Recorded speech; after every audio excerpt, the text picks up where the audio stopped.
Bonjour à tous et bienvenue sur Maroc 24. En ce 10 mars 2025, la scène internationale met une nouvelle fois en lumière les dérives du régime algérien.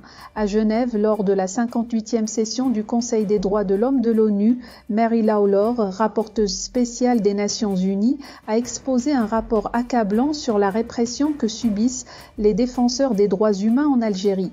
Un scandale que décrypte Mohamed Ould-Ba dans sa chronique percutante publiée sur le 360. Entre le 25 novembre et le 5 décembre 2023, la rapporteuse spéciale des Nations Unies sur la situation des défenseurs des droits humains, Mary Lawlor, a effectué une mission d'évaluation en Algérie. Après avoir rencontré et écouté les témoignages de plusieurs activistes locaux, visité les prisons d'El Arach, Alger, et Koléa, près de Tipaza, et discuté avec de hauts responsables algériens, dont le ministre de la Justice et des Affaires étrangères, elle a tenu une conférence presse dans la capitale algérienne et publié un communiqué en guise de compte-rendu de sa mission. Dans son communiqué distribué aux médias algériens, elle estime qu'il est regrettable de constater que les lois conçues pour lutter contre le terrorisme suscitent tant de terreur auprès des défenseurs des droits de l'homme en Algérie, en raison d'une définition trop large et excessivement vague de ce qui relève du terrorisme dans le code pénal.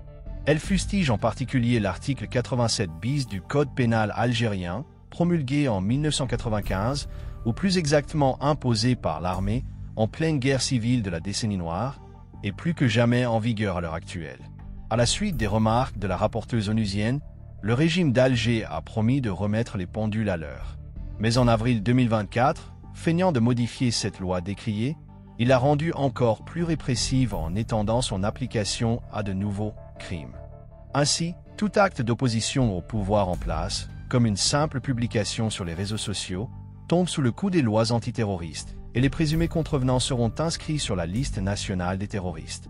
Réduction drastique de l'espace des libertés.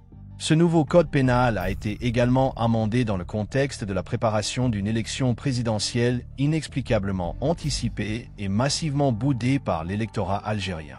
La crainte d'un réveil du Irak pour contester ce scrutin explique que l'amendement du code pénal a largement versé dans le sens de la réduction drastique de l'espace des libertés.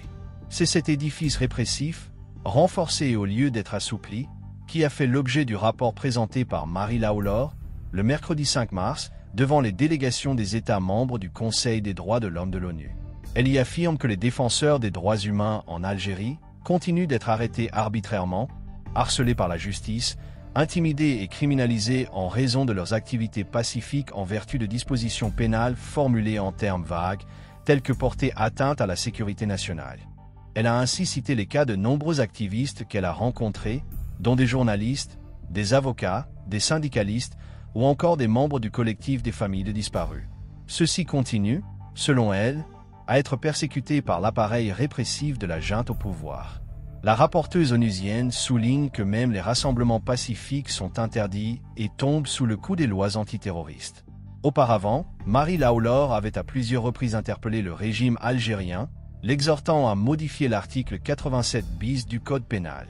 Je réitère mon appel au gouvernement algérien pour qu'il modifie l'article 87 bis du Code pénal afin de garantir que la définition du terrorisme et des crimes connexes soit accessible, formulée avec précision, non discriminatoire et non rétroactive, conformément aux normes internationales, avait-elle écrit dans une publication sur le réseau social X. Ce constat cinglant d'une experte onusienne indépendante n'a pas empêché le président algérien Abdelmadjid Tebboune d'affirmer régulièrement dans ses discours que tous les droits des Algériens sont garantis par la Constitution. Or, l'article 87 bis du Code pénal est anticonstitutionnel puisqu'il ne sert qu'à punir tout acte légal d'opposition au régime. À l'issue d'une visite d'évaluation en Algérie, en septembre 2023, Clément Nialetso-Sivoul, rapporteur spécial des Nations Unies sur les droits à la liberté de réunion pacifique et à la liberté d'association, avait affirmé que le gouvernement doit assouplir les restrictions strictes imposées aux rassemblements et aux associations afin de mettre les lois et les pratiques en conformité avec la Constitution nationale et le droit international relatif aux droits humains. Le lundi 3 mars, à la veille de la présentation du rapport de Mary Lawlor au CDH de l'ONU, plusieurs associations et ONG des droits humains ont adressé une lettre ouverte collective aux pays membres du Conseil, leur demandant de prendre des mesures concrètes contre le régime d'Alger pour ces graves violations des droits humains. Les États présents à la 58e session du Conseil des droits de l'homme de l'ONU ont la responsabilité de dénoncer ces violations des droits humains, écrivent ces 8 organisations dans leur lettre commune. Ces rapports fustigeant le non-respect des droits de l'homme par le pouvoir algérien mettent en exergue la nature historiquement répressive de ce pouvoir qui ne se maintient que grâce à l'application d'une politique de répression implacable, doublée d'un dévoiement des institutions de l'État au seul bénéfice de la nomenclatura militaire. Comment en effet qualifier un pays où les 2 chambres du Parlement adoptent sans débat un code pénal liberticide et contraire à la Constitution? Cela sans parler de la Cour constitutionnelle, dont le rôle semble se limiter à la proclamation de résultats électoraux douteux face à la désaffection des urnes par plus de 90% des électeurs algériens. Dès lors, comment s'étonner que 240 détenus d'opinion croupissent dans les geôles algériennes? Turning now to Algeria, I also renew my offer to the Algerian authorities to work with them towards a better protection of human rights defenders in their country. Although definite strides have been made to increase the participation of civil society since the Hirak and the promulgation of the 2020 Constitution, I retain serious concerns over the ability of human rights defenders who choose to work outside of the civil society pathways laid down by the state.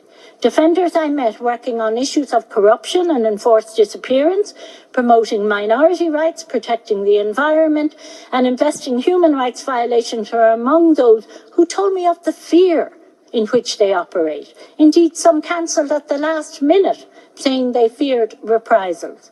Many defenders I did meet cited the continued use of the Article 87 bis of the Penal Code to charge them with terrorism-related offences. Yet the definition of terrorism contained in the article is excessively broad, allowing huge scope for the security services to arrest human rights defenders.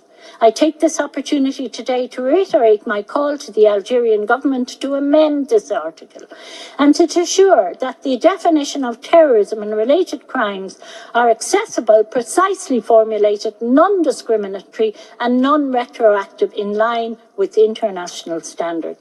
I hope to continue engagement with the government on the recommendations included in my report and work with them to ensure my visit was not simply a checkbox exercise.